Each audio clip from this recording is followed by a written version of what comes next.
Hello, everyone. My name is Rahul Abhyankar. I'm your host for today, and I'm Director of Programs and a faculty at the Institute of Product Leadership. Welcome to the latest edition of the Product Leaders webinar. We have a great turnout for today, and close to 300 people signed up. Excited to have all of you join us from the United States, UK, Singapore, Philippines, and India. A big welcome and thank you to our executive guest speaker for today, Gibson Biddle. I will introduce Gib in a minute. If this is your first time joining the Product Leaders webinar, a quick intro to the Institute. Institute of Product Leadership started over 5 years ago with the mission of building the next generation of product leaders with a new age curriculum and experiential learning as the pillars of our philosophy. We conduct a variety of programs, both open as well as inside companies in the US, Europe, India, and Southeast Asia. In India, we also offer an executive MBA in product leadership, the first of its kind MBA program in the world, specifically for technology and product professionals. And we do this in partnership with leading universities in India. Our newest campus collaboration is with the Institute of Management Technology in Hyderabad. So for those of you in Hyderabad, we'll soon be offering programs there. We've been very fortunate to work with some of the best and brightest people from many large and small companies, as you can see, most recently including companies like Computer Associates, Microsoft, VMware. So we've been very fortunate to be able to do this work and work with all of you. If you are looking to transition into product management, we recently launched an e-learning course, so feel free to check it out. We've got thousands of people who've already taken this course and given great feedback.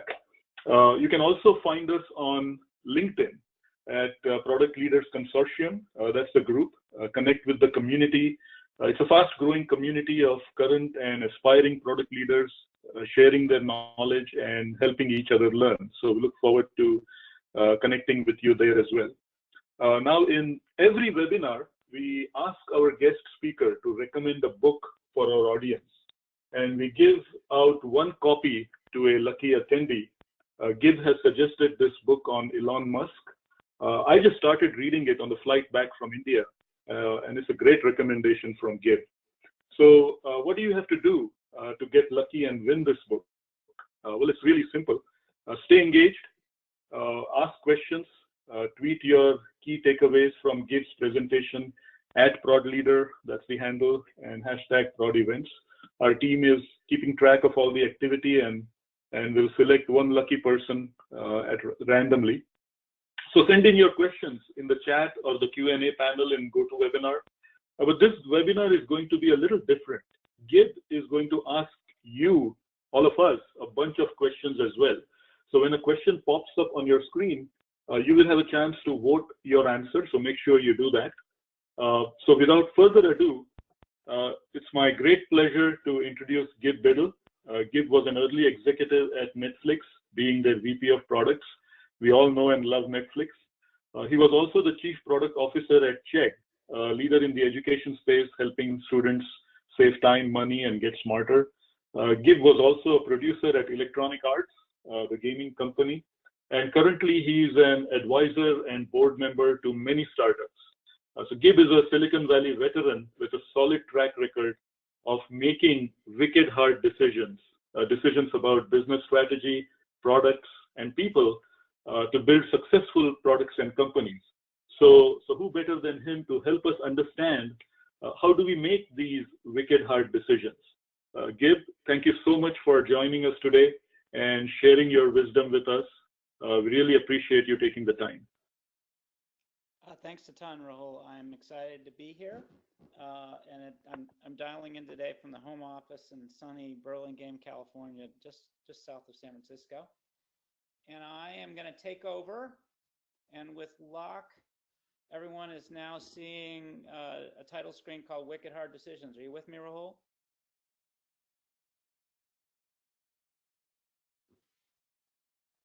Rahul, I'm assuming that you can now see my screen.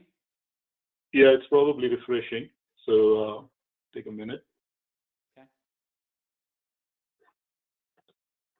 Yep, we can see your screen. That's great. So Rahul, I gave a bit of background about me. The relevant thing here is from 2005 to 2010. I was very engaged as the VP of product at Netflix. I pulled up Elmo. That was the first kids product ever built for Sesame Street, which is a lot of fun. So this talk, one of my pals heard a talk that I did and said, "Hey, Gib, we just want to know how you made the wicked hard decisions." And that got me thinking really about the question behind the question, which was, in making these tough decisions about people, product, and business, is it about strategic genius? And that a lot of people think that's what Steve Jobs from Apple was about. Is it a practiced art that we can all learn? Or is it some combination of the two? And this is one of those moments where I'd like you to think about that. Is it strategic genius? Is it practiced art? Or is it both?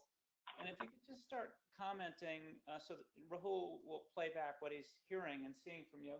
This is just a bit of a warm-up because this presentation is very dependent on your participating. So do you see any chatter, Rahul, on which of those three choices it is with this audience? We're starting to get some of that, Gib. Most people are inclined to say it's kind of a combination of both. Very good. Well, just to give my punchline, I'm more in the candidate of it's a practiced art that all of us can learn. So this is a case study. And so what I'm going to be doing is sharing with you 5 little cases. And it's very dependent on your asking questions. So that one of the tricks about case studies is you're allowed to ask questions, and Rahul will chime in from time to time with questions from you, from me. Commenting via chat is super helpful. But the important thing is at some moment in time, you form an opinion about what you think is the right decision in these different cases. And at that moment, Rahul will pull up a poll and you guys will vote. So just to, again, a little bit of warm up and to help me understand the audience today, if you could pull up the question of, I'm really curious to know what extent the audience today is a Netflix member. So Rahul, if you Yep, so we'll go ahead and launch that poll. So here's the poll on your screens. Are you a Netflix member?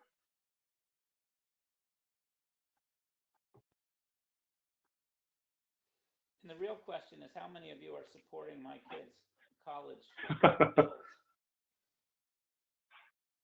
So we've got about 80% of the audience voted Gib, inching up closer to 100, and it's a 50-50 split. Half of them are Netflix members and half of them aren't. So we've got some work to do at Netflix. Yeah, that's good. Okay.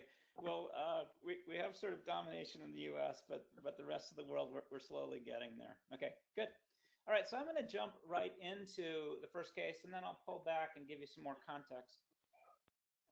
But this first case is about a concept of throttling. Throttling is a word that was invented for me, sadly. And today, most people know it as an example where a provider, usually an ISP provider, internet provider, the perception is they're slowing down your ability to data because you're using it too much. So it's constraining a resource. At Netflix, what happened was we were one of our challenges, and this is in the old days of DVD, we were sending DVDs back and forth in the mail. And one of the problems was all of our members wanted the new releases. So about 2 or 3 months after a film came out in the theater, that's when we made the DVDs available. And what would happen is we'd have about 100,000 members that wanted that new release disc the next day in the mail, but we would only have 50,000. And the main reason is after a month or so, that was the ongoing demand. And what happened is this was an allocation issue. And so how do you fairly apportion the discs? And I'd love it if people can think about what is the fair method for deciding who gets the disc first and who are the folks that need to wait. And if you could just comment so Rahul can see some of the ideas that would be helpful. Okay, Rahul, I'm going to try to adjust the 1 second. How is it now? Is it any better? Any better? Any better? Any better? I can hear you just fine, Gib. Yeah. Okay. Well, I'll just be close to the mic. Yeah, this is a lot better. Good. So Rahul, the question is that I'd love to ask is, what is a fair way of deciding who are the 50,000 people that first get the disc? And I'm just curious if you get any commenting in chat about the best way to do it.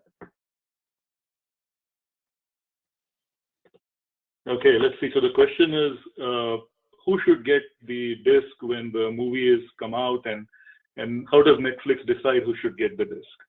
Correct. And what would be a fair allocation system when we have 100,000 people that want the disc the next day in the mail, but we only have 50,000 discs to give out? And I'm just curious for the range of ideas on this.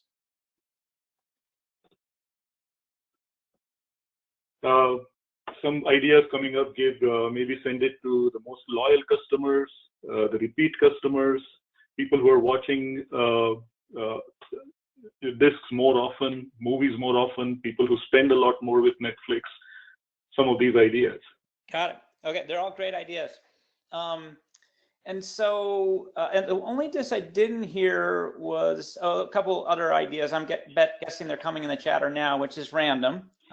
Another is whoever added it into their list first, first in, first out. Well, I'll tell you the way that we did it, which was if you had watched a lot of movies that month, you had taken advantage of 30, you would watch 30 movies each day, then we said, you've gotten a ton of value out of the service, and so we're going to put you at the back of the line. And if you hadn't watched any movies, then we would allocate to you first. The challenge in this is that we did not disclose in our new release policy how it worked. And because of this, 2 bright class action lawyers sued us for $5 million. And the question that I have of everyone today is, would you fight this lawsuit or would you settle? Just to give you context, this is 2005. We were probably about 200 million in revenue. Weren't profitable as yet. And the way I thought about paying out this potential $5 million was that it would be the difference between having salary increases that year or not, or having bonuses that year or not. And I'm just curious if folks have questions that they need answered in order to make a thoughtful decision about this, whether they should fight the lawsuit or whether they should settle. And I'm curious if you can pick up any chatter from the peeps today, Rahul, if you're seeing any questions that I can help to answer. I've got sort of split, some people saying fight and some people saying settle through arbitration. Got it. And do you have any questions as yet? There's one question about, what is the cost of fighting? Got it. Yep. So the way that we looked at this at the time is we assumed that this is something that we could, fight and sort of make go away in 3 months or so. That, of course, would use up our lawyers' time and some of the executive time in depositions, et cetera. And of course, in fighting it, we hoped we would actually pay 0, but the real opportunity cost would be our time. And I will reveal the punchline. So just let's launch the poll, Rahul, and see the extent that people believe that in this case we should fight versus settle, because I'm really curious what the collective wisdom is out there today. Yeah, so we have a poll on your screen. How should Netflix respond to this lawsuit, fight or settle?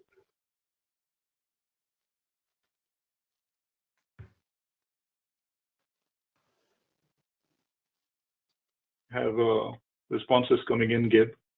Yep. Close to 80%. Yeah, and this is when I learn a lot about the personality and style of the folks that are out there. So I'm quite curious today.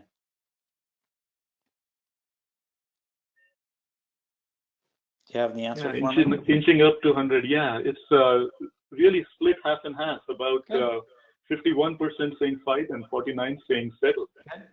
Okay, so I'll reveal what happened. There was a debate. We fought and we fought hard, and then we settled. And what happened in this particular decision was that we thought that this was a low stakes decision, that these two, young, bright lawyers, we could help to resolve this quickly and easily. And the process dragged on for 2 years. And during that 2-year period, we, had to reveal emails from within the company, more and more information. It used up more and more of our time. And for that time period, every time that Netflix was in a headline in the newspapers, it was always in conjunction with throttling, and throttling sounded really, really, really bad. So this was one of the first time in our history that growth actually stopped. And the learnings from this decision were, my first was that details matter a lot. So one of my failings was, and after this point in time, I would carefully scrub carefully look at our terms of use, and to make sure that the details of how we conducted our business were known. The fundamental one in this decision, there's a notion of, is this a low stakes or a high stakes decision? And in perfect hindsight, we were a bit naive to think that this was a low stakes decision. And our estimate that it would only take 3 to 6 months was way off the mark. In hindsight, we needed to have more careful deliberation of it, because this was a high stakes decision in reality. There was a very positive result to this. So all startups, what I nicely say is they all suck at the beginning, and then they get better and better and better. And it's hard to always do the right thing, especially if you don't have the money to do the right thing.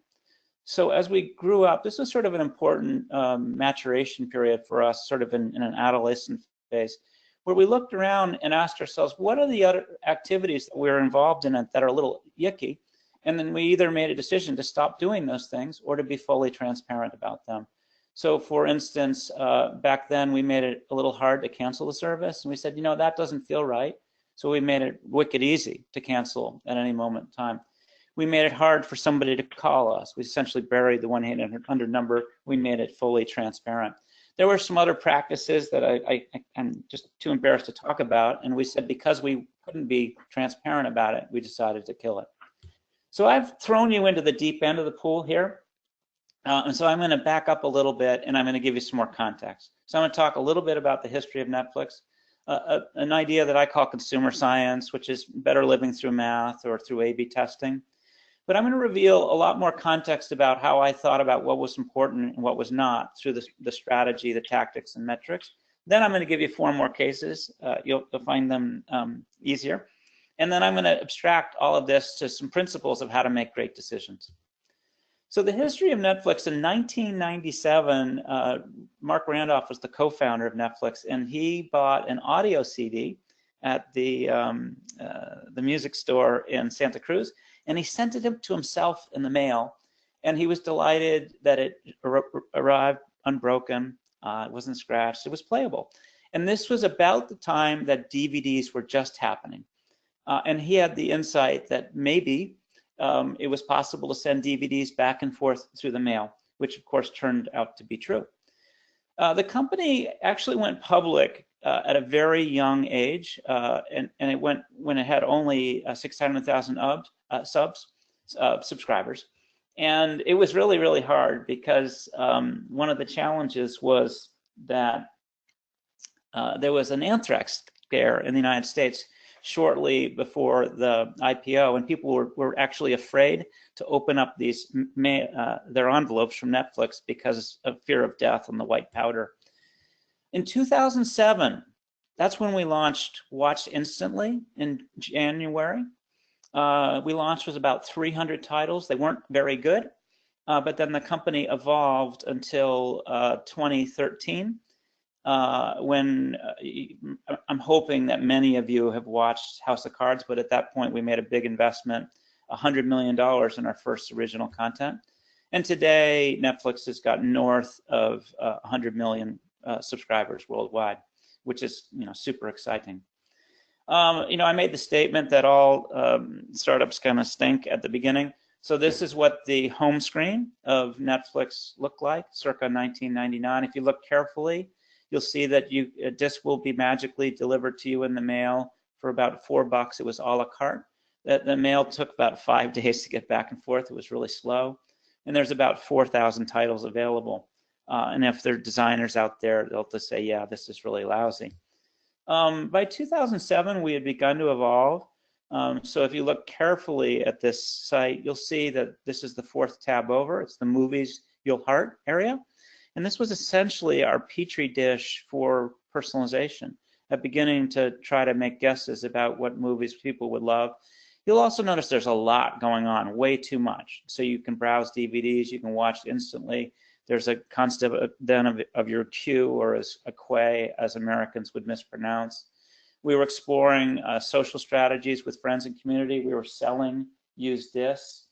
And so, a lot going on. And then if you look at what the experience is today, this was my site experience 2 nights ago, a substantially cleaner and simpler, well-lit place. You also get a sense of my movie. You can tell I'm into bang, bang, shoot 'em ups, action movies. And I did appreciate the Netflix original with Jerry Seinfeld. So most of the decisions that we made were not wicked hard. And that's because we were very engaged in what I call consumer science. And that's essentially deriving consumer insight via qualitative. That's focus groups, sort of getting into the why, and really having the voice of the customers in our head. We were a Silicon Valley startup. I describe the people who live here as Silicon Valley freaks. They are not normal. Time in Toledo, Ohio, or Dallas, Texas, really trying to understand how to create a simple service that works for everyone. We did do surveys. Net Promoter Score was an important data point for us. We learned how to get NPS into the high 70s and 80s, which is great. The empirical data is looking at the existing data and then deriving trends. And the big dog was A/B testing. So we would have ideas and we'd put it out there with 100,000 members and we would see what happens. So as an example of A/B testing, for those of you who are members today, you may have noticed a pretty big change, which is maybe 3 or 4 months ago, Netflix was engaged in a 5-star system. And it switched to a thumbs up and thumbs down system. And that change happened for a bunch of reasons. One is during the time period, the company, Facebook, took on world domination. Everyone got used to the thumbs up there. And fundamentally, it's simpler to make a decision about thumbs up versus thumbs down versus choosing from 1, 2, 3, 4, or 5 stars. And so in the A/B tests, what Netflix revealed was they actually got twice as much taste input, twice as much rating, if you will, with the thumbs up and thumbs down system as they did with the old 5-star system. And that data is super important because in order for Netflix to divine what your movie tastes are, they need to know a little bit about those tastes. So this is an example of what could have been a hard decision, a big change, being made easy through A/B test results. So the company strategy, the way I thought about it, and this is what I shared back in 2005. Step 1 was to get big on DVD, and we did that. And then at the time of 2005, the way we articulated the next step of the company, the next sort of wave that we were going to surf, was the idea was to lead downloading. That's the language we used then. The word streaming didn't exist at that time. And if you said that word to customers, they thought you said streamlining, and that was very, very bad. And then the next step was to expand worldwide. In an era where you can stream, it's easier to launch in different companies. And then at this point, it's pretty well understood. The 4th phase of the company is to create original content. Back in 2005, we did not have a notion that that might be one of the substantial chapters of our history. In fact, we had tested exclusive content in 2005, 2006, 2007, and it did not work. But the game changed at scale in the context of original content. So increasingly what's happening today is Netflix is trying to out HBO and create lots of their own episodic TV and original content before HBO out Netflix's Netflix, and I'm obviously rooting for Netflix, and I think they're doing great. An important concept strategically for the company, and something that's quite hard to copy, is we were trying to create this virtuous cycle. And the idea here was that the more customers that we had, the more that we could intrigue or talk hardware manufacturers into making their devices Netflix ready. So today, if you buy a DVD player, a Blu-ray player, they are Netflix ready. And most TVs that you buy today, they're already embedded so that you can watch movies instantly on your television. But in the old days, the best that we could do was let people watch on their PC, and it took us a long time to talk other partners into making their devices ready. And that the key thing was getting up to 5, 6, 7, 8, 10 million members, and then we could finally talk folks into this. And then once you get this virtuous cycle today, it's evident that there are 100 million members. Every device in the world will enable you to stream to your television, which is where you want to watch it. And Netflix has been able to get the right to more and more content, and in fact, they're able to make investments. So I think they invested $300 million in The Crown, which is a new episodic TV series. So that concept was a virtuous cycle, and it obviously came to fruition. So I am a product leader. I've been a product leader at many different companies, and the way I define the job is to delight customers in hard-to-copy, margin-enhancing ways. So I'm always thinking about what are the things that would delight customers. In the case of Netflix, it was to give you a big selection of DVDs and to deliver those movies almost instantly, next day in the mail, or today, having a lot of original content of just great stuff to watch. The hard-to-copy thing is the tricky part, and I'm going to talk about that in a moment. And margin-enhancing way is simply, today, the business works because most people are spending about 10 or 11 bucks, and it turns out that the cost of providing that service is probably somewhere in the $6, $7, $8 range. And so that operates really well at scale when it's just digital. So I want to come back to this concept of what is hard to copy. And so for me, and all the product stuff that I do, I'm usually fishing for really one of 4 ideas. So the first is brand. Today, it's really hard for a punk startup to compete with Netflix because most folks know the big red Netflix. They trust it. They're willing to put their credit card in and let Netflix draw 10 or 11 bucks each month from the service. Now, for network effect, I actually just talked about the network effect that we were able to create, which is today all devices are Netflix ready, and it makes it super hard for anybody to compete. The unique technology, an example is today Netflix knows the movie tastes of 100 million people worldwide, and it actually can make these investment decisions based on knowing those tastes in original content. And so the unique technology at work is economy of scale, personalization. And economy of scale, the basic idea is that the bigger you are, the more you can provide the services at a lower cost, which makes it easier to make money. So the big dog for Netflix, because they are so big and have 100 million members, they can afford to spend $300 million on original content. Or at the bits and bytes level, it probably costs Netflix today 2 cents an hour to deliver the bits, where it probably costs a smaller company like Hulu something like 20 cents an hour to deliver the bits and bytes to your machine. And that cost savings goes on to you. Those are examples of economy of scale. So I gave you 4 examples of all of those things already. But I'm always thinking strategically about what are the ways that you can delight a customer, but also do these hard to copy things in a way that helps to build the business. And that's how I think about my job.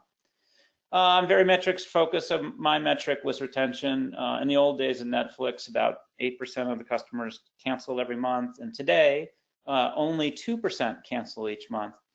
And one of those points is because there's no money in the person's account. And the other is generally summer. In summer, people say, gosh, it's crazy to be sitting here and binge watching all day.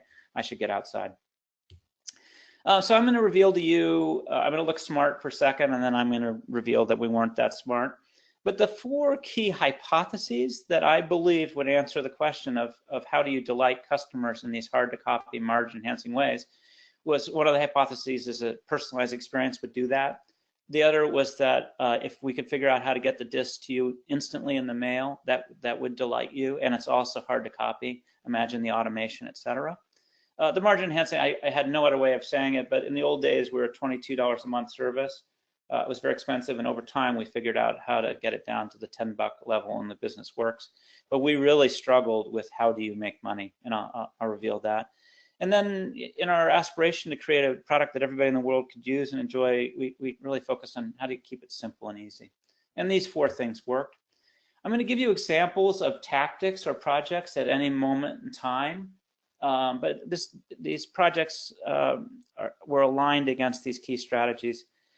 The Netflix Prize, for instance, we had one engineer, Stan Lanning, focused on collaborative filtering. It's one of the tactics for predicting movies you'll love. But a Netflix Prize, we said we'd give $1 million to somebody who could do better, and we instantly had 1,000 engineers working on it outside the house. It was very helpful. Instant, I described the importance of having 100 hubs in the country. And then there's some experiments in the business model, advertising. So these are just ways I thought about specific projects that always were aligned against the strategy, and they worked, which was awesome. At any moment in time, I was measuring whether we were making progress, and so we had metrics against each of these strategies. So I'll just focus for a moment on the personalization one. The metric here was a proxy. And the question was, at the end of the customer's first 6 weeks as a member, what % of members gave us at least 25 pieces of data about their movie taste? So think of it as they gave us at least 50, forgive me, ratings in the first 6 weeks as a member. And most people will guess that the number, maybe 1 or 2% would give us at least 50 tests. The reality is that we learned how to get it so that about 25% of our members gave us at least 50 pieces of taste data in their first 6 weeks. And there was lots of experiments. But I'm using that as a proxy for, do customers value personalization? And that proxy metric said the reason they're giving us more and more ratings is they understand the value they get back. Now, the world did change later in an era of streaming, where the explicit data, what they say via rating, became less important. And now Netflix knows that if you watch a movie for 8 minutes, and then quit, you probably don't like it. And that, of course, is factored into the algorithms. So the point here is that for each of these theories or hypotheses, we could measure our way via metrics. I said I was going to look smart. That we had a lot of failed hypotheses. So this screen, there was an idea that a more entertaining experience would build retention. That did not work. And then everybody believed that a social strategy, that you would get movie ideas from your friends, and we would build a hard-to-copy network because all your friends were there. That was a failed theory, and the main reasons is that your friends have stinky movie tastes, so it was not helpful. So I've given you some context, and now I'm going to do some more decisions for you, and I think you know the drill. So I'm going to take you back to 2005, and we had invested about 18 months, a 50-person team, largely engineer, that was in London. And the idea is that in 2005, we're going to begin to learn about how to expand our business internationally. And so this question, we had invested 18 months. We're going to do DVD by mail in London. And then we are 1 week away from launch. So 1 week from hitting the button. And we get a rumor that Amazon, which at this time was very much a gorilla in the States, and we were, I would describe us as a yipping chihuahua, a small company, they're going to enter our business in the States, which is DVD rental by mail. And the question that I'm going to put out to you right now, and you know what, we're just going to go for it, Rahul. I am very curious the extent, when faced with this decision, what % of you would choose to launch, let's move ahead, and what % would say, let's not launch the service in the UK. So if you could launch that poll, Rahul, that would be awesome, because I'm just curious, gut intuition, what people think and say. Yeah, so the poll is live. How should Netflix respond to the Amazon rumor? Correct.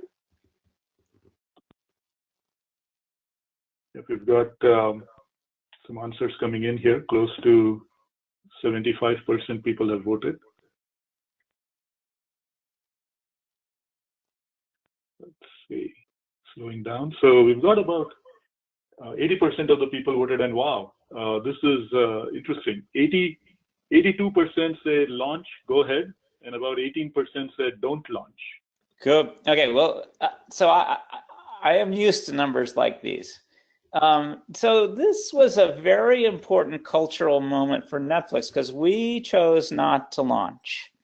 So I'm actually intrigued by the 18% people who kept, who kept themselves from launching. But I'm going to reveal more about what was going on. So this was a battle. This is one of the hardest decisions because, of course, people were very emotionally engaged. Jessie Tights had moved over from Palo Alto. She had to become the GM. Lots of folks were built, and we were so darn close. And the arguments were, gosh, let's launch, let's learn. There's a lot of advantage in being first, et cetera.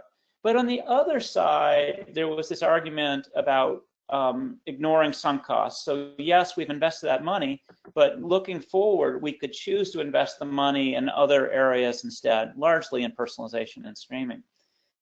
But what happened here is the folks that prevailed said, hey, what's our long-term strategy really? We said we were going to lead downloading or streaming and then move on to international, and we've gotten ahead of ourselves because it's very, very complicated to do these DVD by mail systems on a country-by-country basis. But the reason that this was such an important story in Netflix's history is it talked about the power of no.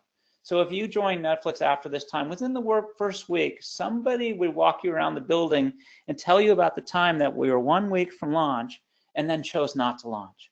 And it was about the story of focus and we can't and won't do everything. Now, what was fascinating about the story is Amazon did not launch. And the other part of it was we were so threatened by this big dog taking away our business in the US that was fundamentally more important than the opportunity of beginning to learn about streaming. So the important thing is to understand culturally, this is how Netflix learned lessons in focus and staying focused on its long-term strategy that I've articulated in this power of no. So it was really a mind blower. So I told you that Netflix struggled with how to make money in advertising. Make money, period. So we said, let's do advertising. This is 2005. If you look, this is a really yucky looking screen, but the important thing is at the top, there's an ad for Monster House. It's a film that's coming out in theaters. Hollywood would pay us to let everybody know it's coming out on July 21. And you'll also notice that there is a ad to give your dad a gift subscription. So look at the screen for a moment and ask yourself, would this cause people to quit the service? These two ad banners. The other thing that was going on was we could do something no one else could, which is we could put ads on envelopes. So this was an ad for Independence Day. And so this was very unique. The red envelope would come and there'd be an ad. So we tested the ads. And Rahul, did we instrument a poll for whether or not there was a retention hit? I can't remember. Yeah, we have a poll for that. Okay, so let me I'm go really ahead and curious. The question here, and we tested it, and I'm curious if people can make a guess about whether this would cause 1 in 1,000 people to cancel because of these ads, or would they not notice and nobody would cancel? That's the question. So you launching the poll for me, Rahul?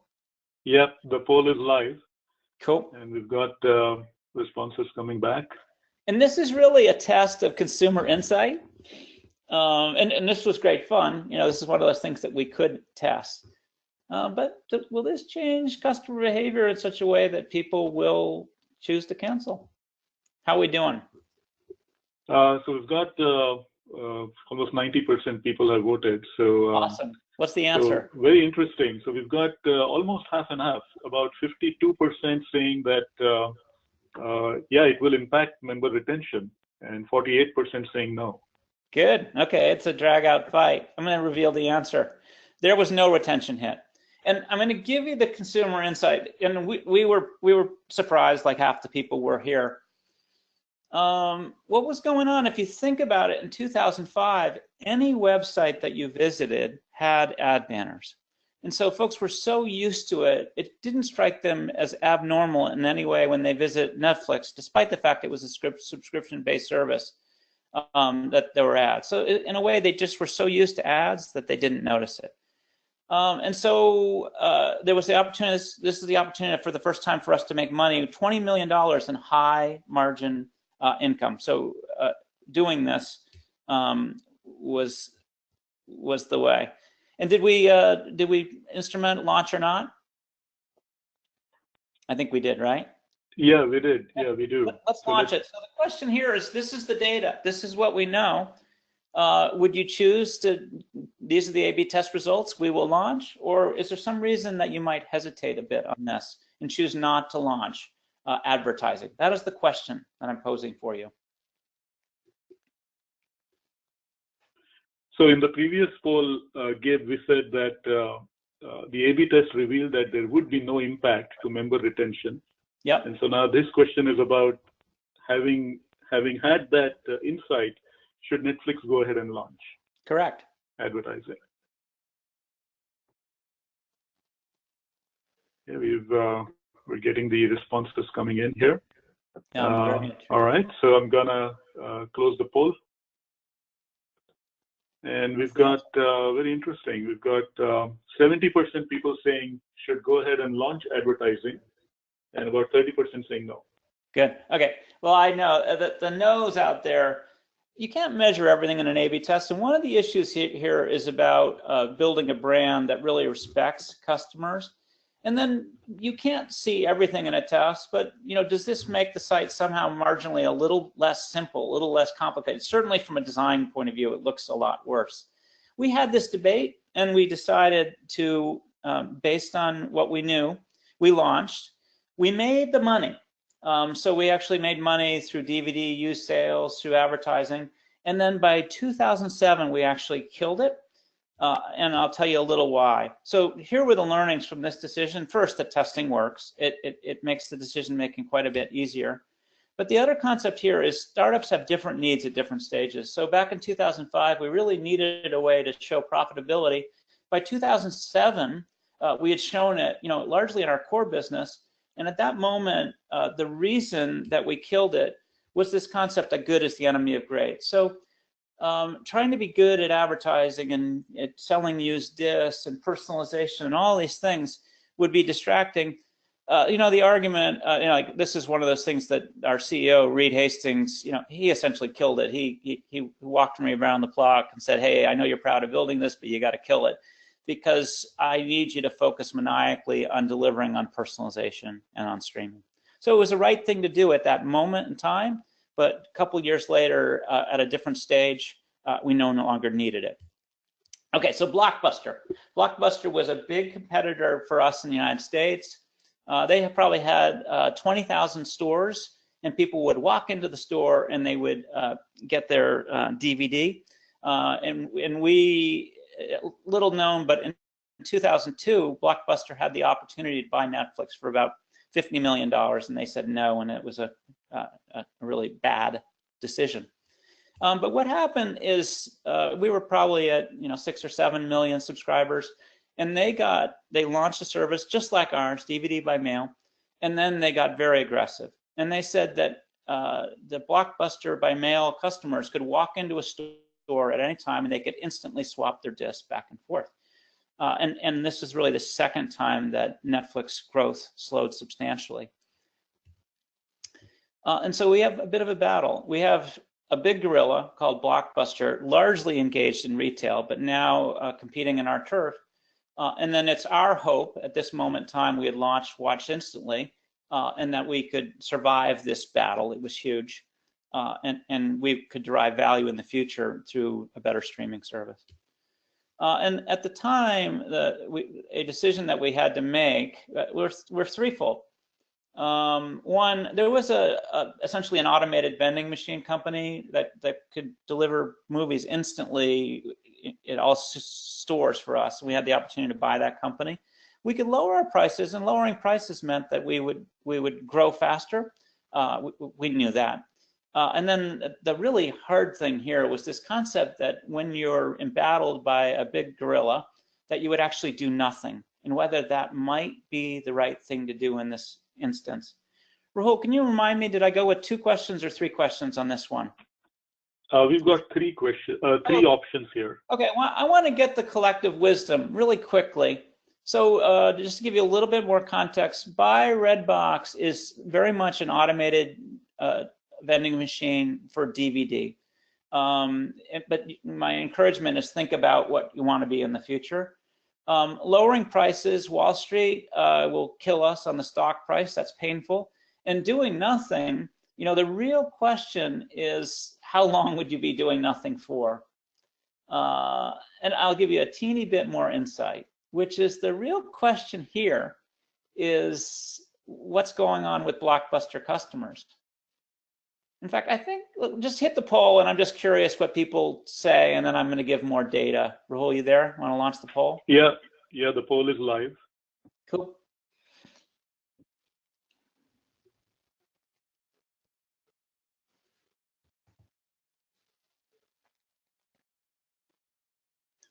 This is a measurement of collective wisdom, and it's a real experiment on my part. Without debate, without conversation, what do people think? So do you have an answer?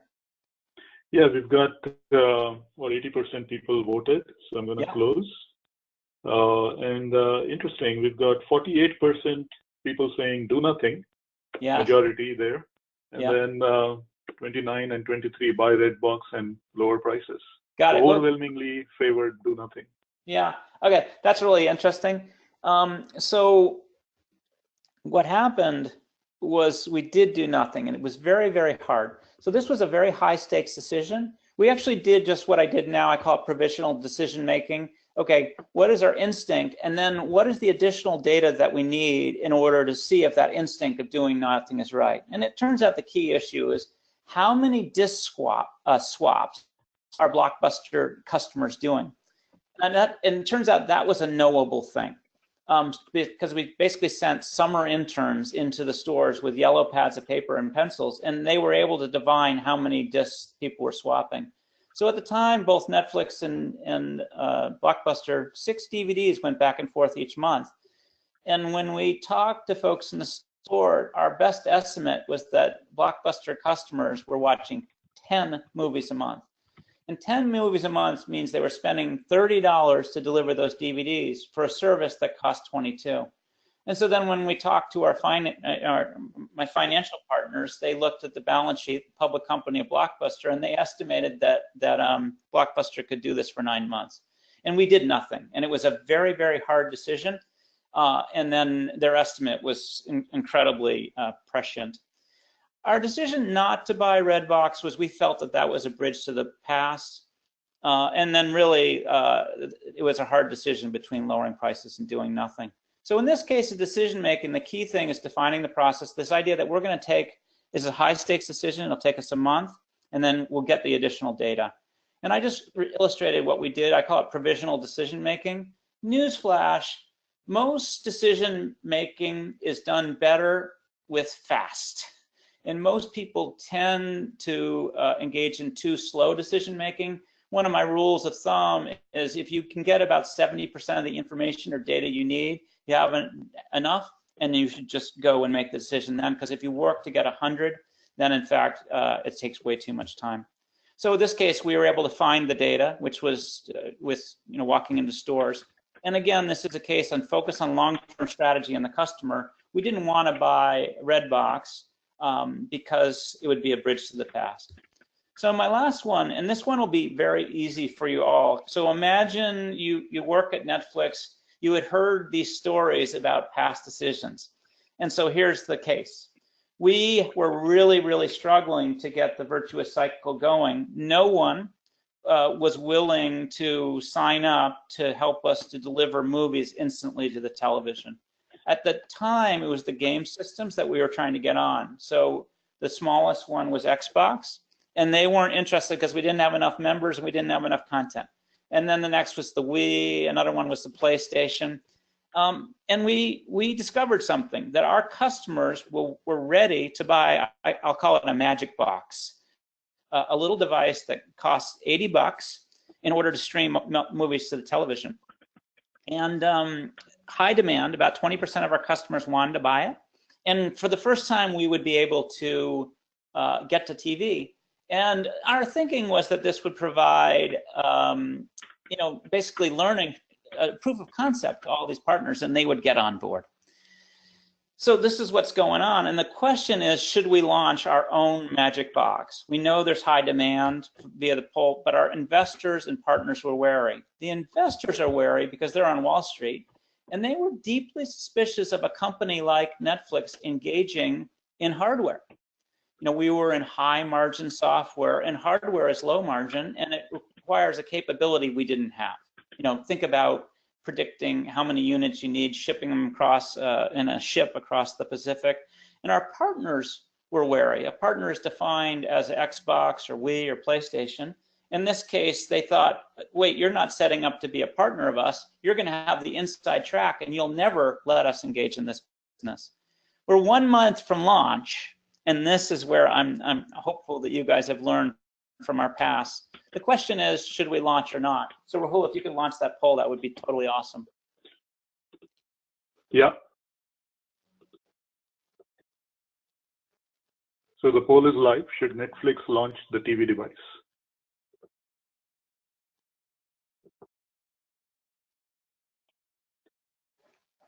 All right, gotten quite a few responses back. So let's close the poll. And the answer is? 57% say no, 43% say yes. Okay. So I will tell you what we did. We did not launch. And it was largely out of that cultural idea that this was, yes, maybe it was, we knew it was important to get to the devices, but it wasn't urgent. So whether we were able to get on a device that month or 9 or 12 months later, that timing was not that critical. But at this point, it was a hard decision for us in that we had so much invested in this. People who love to build stuff, they want to get it across the line. It was hard. There was a good fight, but then we decided we weren't going to launch it. And then the interesting history here is we threw everybody out of the building, about 100 people, and that became the formation of a company called Roku, which just actually went public. So the Roku box was this project. Threw them out of the building. It was hard. It was hard for all of us, but everybody believes that it was an important decision and the right one to make. This one was about challenging plans. It was actually our CFO who said, hey, I know you guys are almost there, but I can't sell it to investors, and your partners are deeply wary about it. So in the long term, we won't get to where we want to be. And the issue here was the difference between urgent and important. It was important when we get to the TV, but it didn't happen that month. All right, so now I'm going to show you what Netflix looks like today. This is actually my daughter, Kelsey. She's 21. You can see that her site experience is a reflection of her taste. You can see a lot of strong female characters. But Netflix today, if you look at it, it's simple, it's highly personal, it's instant, and it's filled with original content. So here's what I'm going to do is sort of abstract. How do you think about great decision making? I believe it's a practice art. And actually, the behavior that I model is when you get data like this and these hard questions, ask the questions. What additional questions do I have that will help me to learn about this? Understanding what the right answer is, and all of these, there is no one right answer, but learning and asking the questions that get you up the learning curve is super helpful. And then frame an opinion. So if you can't state the opinion, what are the questions that you need answered in order to actually frame it? And then engage in debate. So all of these decisions, the behavior that we modeled at Netflix was, I call it good fights make good marriages. But we would play out the pros and cons of each of these decisions. Sometimes we would force people to switch teams, argue the opposite. And then what we were really good as a culture is once we made a decision, and we would have battles, we sort of describe it as well-formed adults. You just make a decision and then you go do it. And we all learn to commit to that one idea without hesitation. because it's actually the hesitation and the ambiguity after the fact that really hurts. In terms of like when I'm working with management teams, getting from, usually in the early days, they get it right 50% of the time, but if you want to get it right 70% of the time, the ideas that I'm used to, first, I gave you the strategy, the tactics, and the metrics.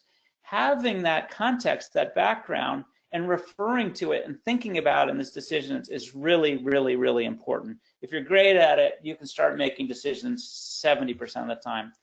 I talked about the beauty of A/B testing, of consumer science, and I've learned one thing, which is I don't really think of it as a balancing act between how do you create value or delight for the customer versus the business. I've sort of learned to overweight on delight. So if you find something that is wonderfully delightful, and maybe the business doesn't quite support it, in the long term, those things pay out. In a lot of these decisions, the conscious thing up front is let's frame the stakes. Is it a high stakes or low stakes? In the case of throttling, completely screwed up. Thought it was low stakes, it was actually high stakes. And then the process. How will you go about this decision? In the Blockbuster case, where you said we'll give ourselves a month, and then go from there. And then my last thought here is actually the reason I don't expect executive teams to get to 70% is, or beyond 70%, is if they get it right 80, 90, or 100%, my suspicion is they're not taking on enough risk. So if you look at a startup like Facebook, for instance, they went public. They were only 8 years old at the time, but they never played it safe. So they went public, they bought WhatsApp for $18 billion. They were flying drones over Africa to connect the world with internet. They took on a lot of risk. And the key idea, if you're going to become a great company in the long time, startup, take risk, but you have to continue to take on more and more risk. And then stay humble. Some of the bad decisions that Netflix made were essentially a lack of humility and being overconfident. And so I nicely coach teams to stay humble, which is for wonderfully successful companies, sometimes it's hard. Rahul, if you could play some of the questions to me, I'm happy to answer them. I think I've got about 3 minutes, but I'll do the best that I can. And then one of the things that's going to come up, guys, is I'm a big believer in consumer science myself. So Rahul is going to share a survey with you. And there are a number of experiments I'm engaged in. It's very simple. A question from 0 to 10, and then some qualitative. 10 means you love it. 0 thinks it sucks. What was one thing that was good? One thing that could be better? And this is how I get better and better at doing things like this. And then if we get more than 50% engagement, if more than half of you answer the survey, I'll share the results with everyone. So I'm hoping your intellectual curiosity will inspire you to click on the thing. There's a website out there called gibsonbiddle.com. It's a little teeny website, but you'll find an article out there. It's on Medium about how to make wicked hard decisions. So a lot of the concepts I talked about today are written up there. And then, of course, you're welcome to find me in all these other varieties. So we have a couple of questions, Rahul? Yes. So let's take a few of them, Gib. Sure. So in the scenario that you talked about throttling, where you had the options of fighting or settling the lawsuit. Yep. So what was the rationale behind fighting and then settling? Yeah. Okay. The rationale, and this first naivete, it would be shorter process. The real reason was we were afraid that every patent troll in the universe would chase after us. So if we settled that first lawsuit, we were afraid that if we settled it, there would be 20 other lawyers asking for our money. That was the biggest part of our decision. That's a great question. What else you got? Yeah, then this is actually a very good question. The virtuous cycle that you talked about, more customers, more devices, more content. How do we go about discovering what's going to be the virtuous cycle for our products? Yeah, that's a great question. So the bigger idea hiding in there is network effect. If you can create a network effect, that is hard to copy. And a virtuous cycle is a very specific type of that. But to give you examples, clearly Facebook has a huge network effect that's hard to copy. You can watch Uber, with a two-sided marketplace, create a network effect, although with some of their big mistakes, it's increasingly easy for Lyft to compete with them, and I'm sure there's different competitors around the country. So the key insight there is think broadly about how can you create a hard-to-copy network effect. But if you look at those 4 hard-to-copy things, it's rare for a company to do well on all 4. So you don't have to do all 4. If you can grow up into a great company in 20 years, you will probably have a great brand. Network effect we've been talking about, economy of scale. If you can figure out how to grow into a great company, you'll be big and you'll have those economies of scale. And every company I work with has unique technology that is hard to copy. And so that's probably the one I'd focus on first. What is the unique technology that we can develop that's wonderfully hard to copy? Great. So one other question, Gabe. Sure. As you made these wicked hard decisions, what type of roles did you have on your team? What did your team consist of that collaborated to make these decisions? Yeah, so most of the decisions I shared with you were the management team. So you've got a head of marketing, a head of partnerships, a finance type partner, product. That was at the highest level. But frankly, the decisions that I shared with you today were shared with, at the time it was probably like a 25-person exec team. They all had fancy like VP in their title kind of deal. And really the company, like my first day of work at Netflix, price testing, we did a lot of it. And I watched Reed, the CEO, require the head of marketing, Leslie, and the head of finance, Barry, to debate the pros and cons of executing the new price, despite the fact that we knew what the A/B test results were. And then, he would inspire that fight. And then he literally asked them to state the opposite opinion. So he was modeling the, good fights make good marriage in very, very constructive way. But these big decisions were considered by a broader team, included all functions in the company. Super. So I know we are running up against the time. We have a lot of questions come up. So what we will do is note down all these questions and make sure that we get them onto the LinkedIn group. And so, Gib will send those questions over to you. So if you could respond on the LinkedIn group, that would be great. We have a survey that we've put in the chat window, as Gib mentioned. That's very important for us. So please take a minute to just answer 3 short questions on the survey. The link on the SurveyMonkey link is in the chat window there. And don't go away. We still want to announce the winners of the book, the Elon Musk book. Cool. Well, thank you very much. I'd love to see all those questions, and I can write, so I'm happy to take the time to answer them in writing, and then we'll find some neat way to share with all, because of the questions are how I learn.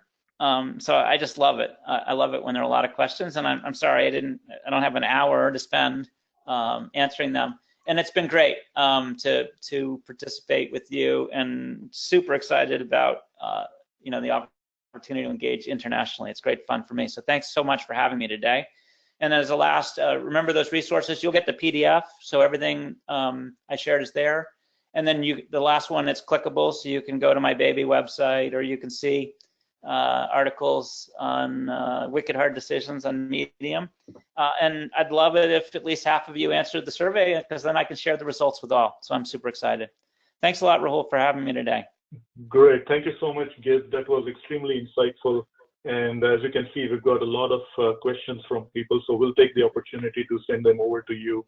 That would be and put it up on the LinkedIn group. We will also have the recording of this webinar presentation, the Gib slides also sent out via email to everybody, and here's the LinkedIn group, so make sure you have that as well. All right, so let's go over to find out who's the winner of the Elon Musk book. Lara Olson. Congratulations, Lara. We'll contact you to get your information so that we can send you a copy of this book. Couple of other things to wrap up here. upcoming events, we have a seminar on mid-career transitions happening in Hyderabad this coming weekend. So if you are in Hyderabad, take the opportunity to meet up with us, meet up with senior product executives from ADP, Computer Associates, Google, and Informatica. We'll talk about how to understand how to orchestrate career transitions. Very important aspect for all of us to understand and plan our career roadmap, if you will. Gib, how are we doing on the survey? Right now you're at 43, so you need 7 more. All right. You're up to 44. I'm loving it. So, so I think you'll get there. But if anyone out there hasn't clicked on the survey link yet, it would be greatly appreciated. And I'm delighted that there are already 44 responses. So I'm sure there's lots of insightful data that helps me to make my next webinar better. So that's great fun for me. That's, product feedback is always important for us product people. Yeah, and please share the PDF now with everybody. It's intended for them to have and explore and discover these issues at their own pace. So yes, please share the PDF. So we'll share the PDF, the link to the PDF in the chat window as well. So you should have that. And once again, thank you so much, all of you, for participating. I know you are in the middle of a busy day or busy evening in India, and really appreciate you taking the time. Gib, once again, thank you so much for being with us here today and sharing your wisdom and insight and taking us through these very interactive presentation and interesting case studies of your time at Netflix. Thank you so much. It's been great fun, so thank you for having me. Goodbye. Goodbye. Thank you, everyone. And we will